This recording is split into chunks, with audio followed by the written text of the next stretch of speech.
How's everybody doing? My name's Mike. We got Mr. Koda with us today. He's a young German Shepherd puppy. Good boy. And the reason I'm saying that to him right now is because he went ahead and laid down on place, which is the behavior we want. Technically, he's allowed to do whatever he wants on place. He just can't, like, destroy the bed or anything like that. So the reason we're out here is we're practicing structure with the dog, and structure is key. That's what I want everybody to take away from this video. Good boy. When I go into people's homes, generally what I see is a lack of structure that leads to all kinds of behavioral issues, right? Usually what happens with dogs is when they're puppies, they come into the home, everybody thinks they're cute and they only give them affection, and they say no to the dog, but they don't truly understand how to correct the dog in a way the dogs trust, understand, and respect. The way we do that is through a leash. If the dog, why I'm very attentive with the dog right this second out here is because the rules I'm setting for the dog right now are, hey, we do this inside. When you're on place, you're not allowed to get off, and we're going to do that outside as well. They're going to challenge that, and they're going to try and see what the rules are outside, and they're going to try and make them different than inside because that's a different environment. So I have to reiterate the rules for the dog everywhere we go, you know. Then the dog starts to realize I'm going to be like this everywhere. So structure is key. You cannot have structure with your puppy if your puppy's in the home and you're only giving it affection and you're not properly punishing the dog. So it's not all about punishment. The reason we teach obedience is to teach the dog what we want from the dog. So in essence, we have to teach the dog what we want them to do, like sit, lay down, place. That's why I'm teaching the dog this. So we're not just saying no to the dog. We're saying, here's what we want you to do. We're saying, don't do this, but now you can do this. And we teach this behavior before I just start telling the dog no for everything, right? And you have to have structure with your dog. You're either going to be the leader or they're going to be the leader.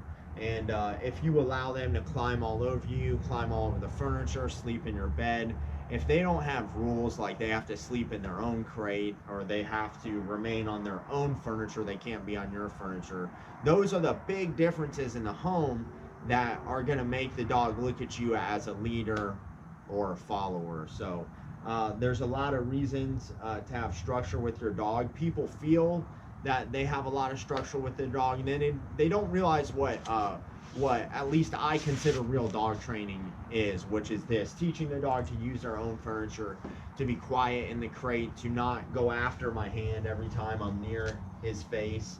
You know, the dog would always throw his nose into your hand. So it's very important to have structure, and you want to practice with the dog what you want. You want to set boundaries. You want to use a leash, and then you can reward him if he's behaving.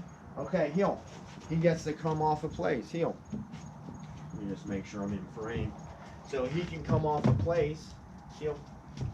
Sit. Good boy. Good sit. So it's very important to reward your dog on time, but also punish him on time. That's a very big one, is timing for the dog. Like right now, the dog is not allowed to leave that sit. He can lay down, but he cannot stand. If he stands, I'll correct him. Hey, sit. I'm just doing that. Hey, sit. See, he's trying to mess with that leaf right there. So it's very important that he has to avoid that. He can't do that. He can't go everywhere the rest of his life picking grass out of the concrete. Also, that's where they pick up a lot of diseases and things. So structure is very key, and when you're training your dog, that training will filter into the rest of the dog's life.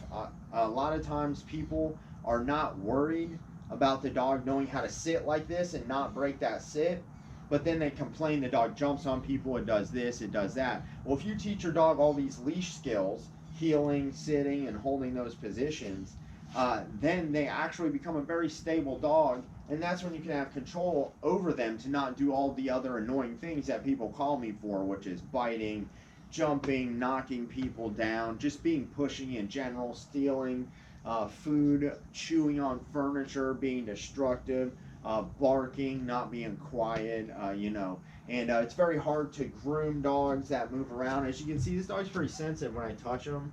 You see his ears throw back when I touch him. See that? He's a pretty sensitive dog. I found out that this is a better touch for him than right on his head. But it can be done. It just has to be done in a certain way. So yeah, we have to have structure. Heel, for example. His structure right now is that he must be by my heel. And if he's not, I'm correcting him with this leash. Heel, sit, and good boy, good job, buddy. So the structure you just saw there is he had to remain by my heel. He's supposed to be facing forward in the same direction as me. And if he lags behind too much, I'm giving a very subtle tug.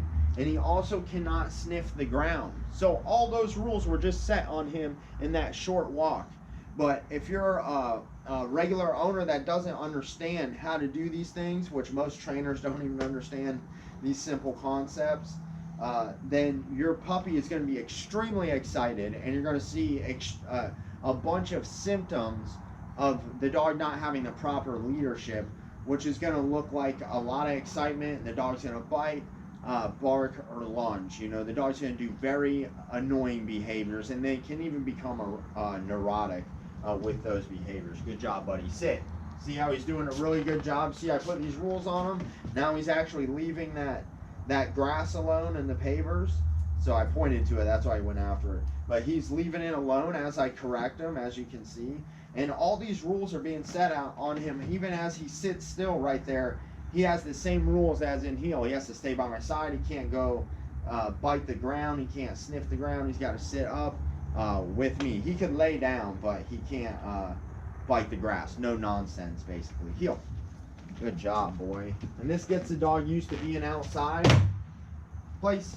This gets the dog used to being outside and not messing around. So he did a really good job. So what you guys just saw is a whole lot of structure, and it's important for me to explain this to you guys so you know what you're seeing. Everything I'm doing with the dog that you see in this video, there's a ton of structure. Good boy. Good place, buddy. But you see how he remains on place. That's good boy. That's the behavior we want. Hey, as he does the behavior I want, I can actually give him, hey, so see, he just put his mouth on me. That gives me an opportunity to correct him. As he does the behavior I want, I can pet him. Good boy, good place. He starts to bite me or something, I can correct him and discourage that behavior. Remember, you're always encouraging or discouraging your dog.